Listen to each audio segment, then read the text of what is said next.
doing cooling loads, and we said it's very similar to heating load, it's just different temperature difference, and you can add appliances and lights to the cooling load.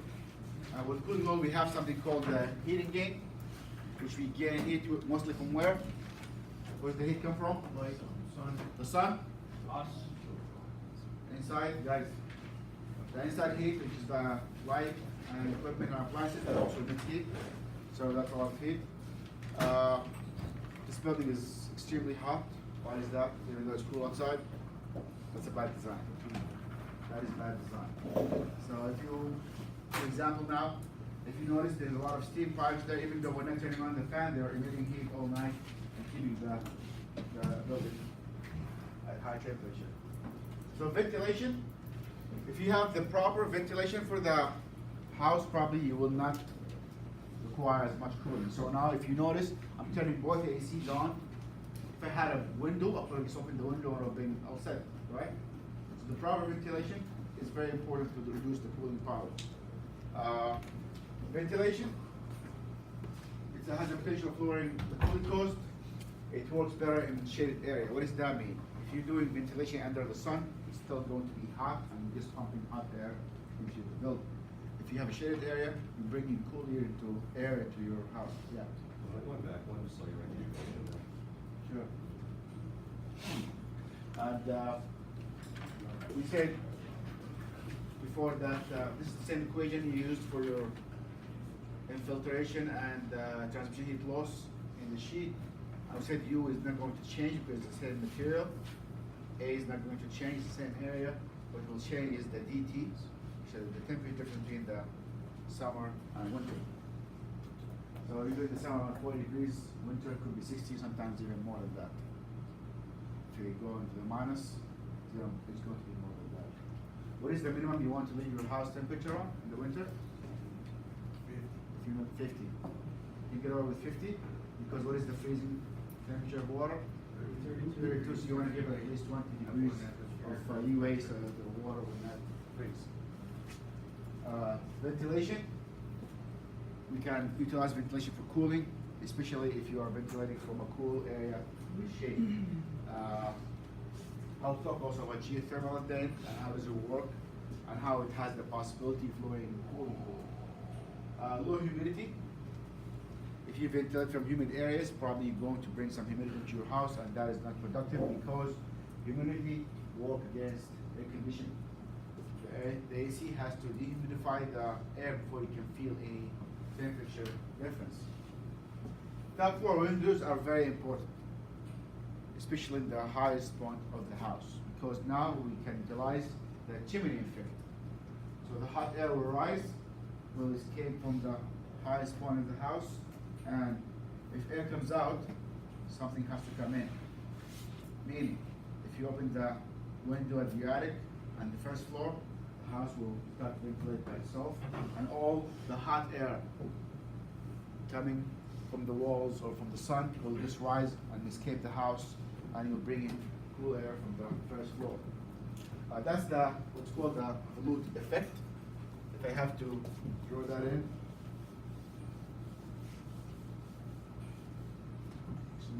probably have a drawing of that. This is your house, first floor, second floor, and attic. So if you have vents, the windows here, and air coming in, actually the air will not come in by itself, you have to draw it in, and that's by having windows somewhere house, usually in the top, and in some structure they put a big vent fan on the top just to draw the air out and encourage the air to be siphoned from the bottom floor, and that effect will cost less energy than cooling. Even if you have only one vent on the top floor, it will draw more air into the house. So in the summertime, if you can just open doors more and open the windows up the attic, something from the bottom probably would cool the house faster. And also block the windows in the middle, because the temperature here is around 20 degrees cooler temperature over here. Here we have the cool air. As it gets hotter as you go up, because the air is rising. So you want to draw the cool air in and circulate it throughout the house. Make sense? It's not like the tornado effect thing. Huh? It's not like the tornado effect No, thing. that's mostly the chimney effect. No, like when you have like when there's a tornado or something, like high pressure outside, Yeah. you open up your windows so it doesn't explode or something like that. Like so there's like when there's a high wind, Yeah. you open up your windows. Oh, it goes because you in got and- pressure. Yeah. Yeah, you want to release some pressure. Yeah, isn't that pretty much like what that is? It's similar. Alright. It's you try to release the back pressure. Example, in the highway, you're doing 70 miles per hour, you open your window and you feel a lot of pressure in your ear, and to counteract that pressure, you just open the other window. Yeah. Otherwise, you will hear it in your ear, that's the back pressure. And if that back pressure is very high on house windows, they might break.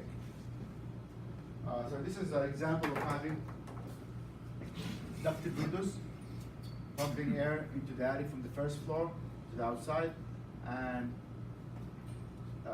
cool air is coming into the house. That looks like a big house, or it could be a ranch, or it could be a warehouse.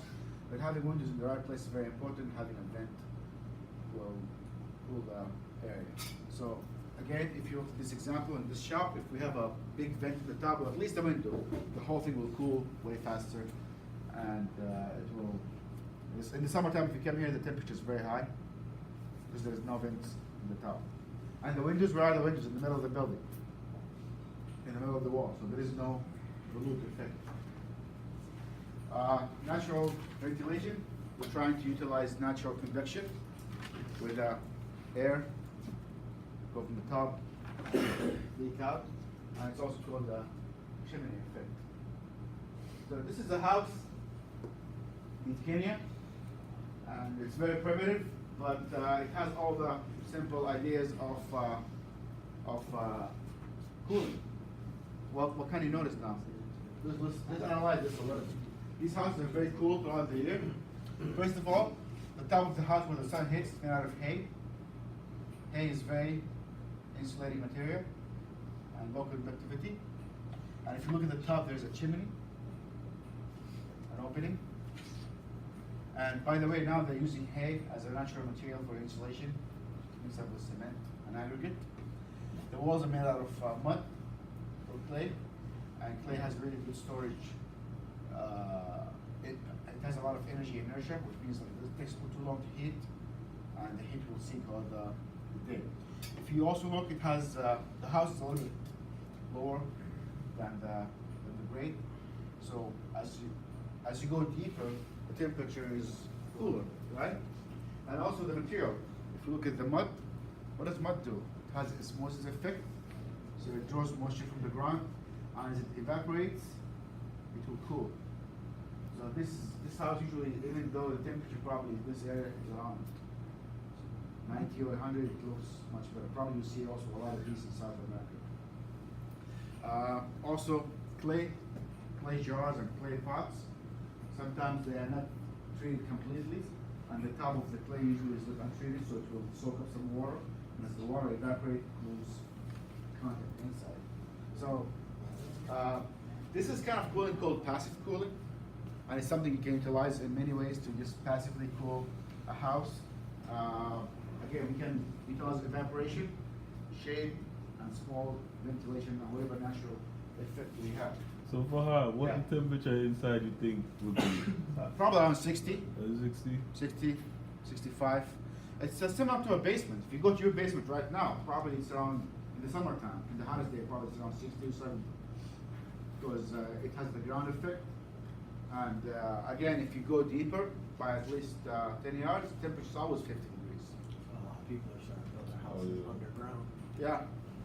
It's gives you better temperature. Even during the heat, it doesn't get that cold, so it's more stable. So the basement is a good place to stay. These houses have the similar idea. They're made out of some kind of clay mixed with pieces of wood. And again, it does have the chimney at the top, so it has the volute effect, and it goes a little bit deeper inside. And then you see these edges here is because you don't want the water to go inside, because the house is a little deeper, probably 3 feet deeper, which keeps it cool. And the cold air will always stay at the bottom, it has nowhere to go, and the hot air will escape from the top. And this is where they keep the water, and if you notice again, the evaporative effect, the bottom will have a lot of water. As it evaporates, it will cool the water. And what also you see about the colors, dark colors, that will keep the water hot and reflecting the top. I mean, the dark's at the bottom, where it's not facing the sun, and the top is kind of reflective. So the multi-use of color and material has a lot of effect. Again, this kind of structure called passive cooling. There's a lot of passive cooling and passive heating structures based on the material and alignment. So what do fans do? They cool the body, not the air, I'm not trying to talk about like air movement and what does it do with us. So if the air is hot and you have a fan, it's not going to do much because it's just not cooling the air, it's moving the air from one place to another. So basically it's moving the film out of your body and making your body feel better. So evaporative cooler in hot and dry region like chillers. Did you hear about chillers? Chillers are a way of cooling air in big scale. There are chillers in building 17. What do chillers do? They evaporate water. And when you evaporate water, you get temperature difference, and that will cool the building. You don't need to go that far. 65 or 50 is enough for water to be cold enough to cool the building. So these are called chillers, and you'll see them a lot in dry climate, like Arizona or Texas, because the evaporation is very quick. And there's also geothermal chillers, something can be used here. So these are some means that you can do to cool the air, either natural ways using passive heating or passive cooling. You can use chillers, you can use air conditioners. They use second law of thermodynamics.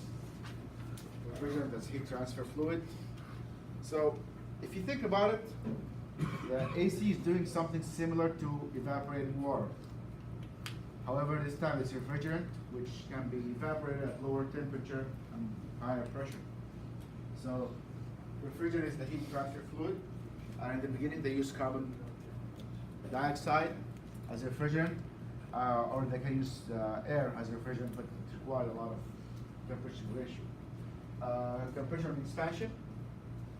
So basically we're forcing the refrigerant to absorb heat and release heat based on compression and expansion. And probably Bill talked to you a lot about that. Expansion and evaporation in air conditioner. There is something called the coefficient of performance. It's the BTU removed versus the watts. So we can still cool the location using air, compressed air. If you have a compressor, air compressor, and you open the nozzle, doesn't it get cooler? So that's only air. So the compression and releasing of pressure will cool the nozzle or the air around it. Any pressurized can, probably if you release it, will take out some heat. So it's possible. However, the compression ratio is really high and it will require more energy.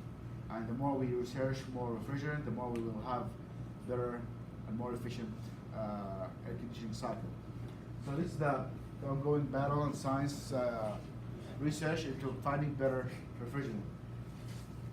Carlos. So BTU over watts. We have, what are the options we have? Window ACs, central ACs, and the VRF, which is variable refrigerant flow. These are the many splits. They both do the same thing, just a bigger scale and different performance and different coefficient of performance, which is the BTU removed over watts. Windows ACs are very efficient when it comes to small areas. Central areas, if you want to have a big area, and VRF for multi-units. Yes? I thought that variable refrigerant flow was for mini split system. Like, can you do heat one room and cool another room at the same time? Yeah. Variable refrigerant flow has a compressor and sometimes multi-compressors, and they can usually they use one refrigerant, but they have different compression ratio, different cycles. So the compressor does the same thing. What you're doing is you're reversing the valve based on heating and cooling. So the compressor's job will remain all the same. It's to compress the fluid. The reversing happens between the condenser and the evaporator. Alright. So this can be your condenser, or it could be your evaporator. Oh, no. based on the flow. I'm talking about at the same exact time though. Yeah. Because you when you can't cool because in my unit you can't cool one room and have the other room heated at the same time because it'll mess up the nursing valve. Yeah. But I guess there are new units where you can cool one room, but I guess it takes the heat that was being transferred outside and put it into another room if you want to.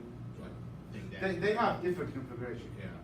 So there are different configurations based on how much you're willing to pay and what is the application you need. This is a small illustration of geothermal and what is happening. It's very simple idea, but it could be hard. It's hard to execute. So what we're doing is we're using a reservoir of heat underground, sometimes around like 10 or 15 yards, and you know the temperature here is always going to be constant throughout the year, usually around 60 or 50. So when it's cold, this is relatively warm, so you can circulate either air, refrigerant, or water to keep the temperature in the house at 50 or 60 for free. What is the power you're consuming? Pumping power or circulating power. The same thing can happen in the winter. These systems are being kicked out now kicked in here in Massachusetts. People are putting them in, and they're getting cheaper. The only problem you can face sometimes is digging out the well, because some houses have rock bottoms, so it's really hard to dig through it. But people are coming with new technologies and more ways to do that reservoir. And again, if you have a basement, that would be more efficient to do than with no basement. So going deeper, you can circulate air and you can circulate water. And basically, you dig in and place a radiator at the bottom, and you circulate throughout the house. The size of the radiator or the heat exchange surface you use at the bottom is relevant to how much BTU do you need. So whatever BTU you used for your project, probably something similar, but now the delta T is going to be up to 50, which is whatever temperature you can find in the bottom based on the location of the house. And you keep circulating that back and forth. Any question about geothermal? Does anybody have geothermal? They're being installed a lot, and the idea is basically based on having a heat exchanger in the ground. The digging is one of the parts, and the sizing is the second part. If you don't size this correctly, probably you will end up having an issue with the performance. You're pumping air or fluid, and none of the big cavities, so you're not getting enough heat. If you have any questions about geothermal at all, it's supply or sub-material. Chillers. This is how chillers work. So basically in chillers we have a water source that is being sprayed on a heat exchanger and evaporated, literally, in an evaporator. And it will rise. And the evaporator here, and we'll have the water circulating through a pump. The heat source will be cool. This is where you're going to heat cool your source. The water will be hot. It goes into the first stage here, lose some of the heat, and it goes back again into a chiller where you will actually spray some water, and the air will circulate. And again, those are very sizable evaporator.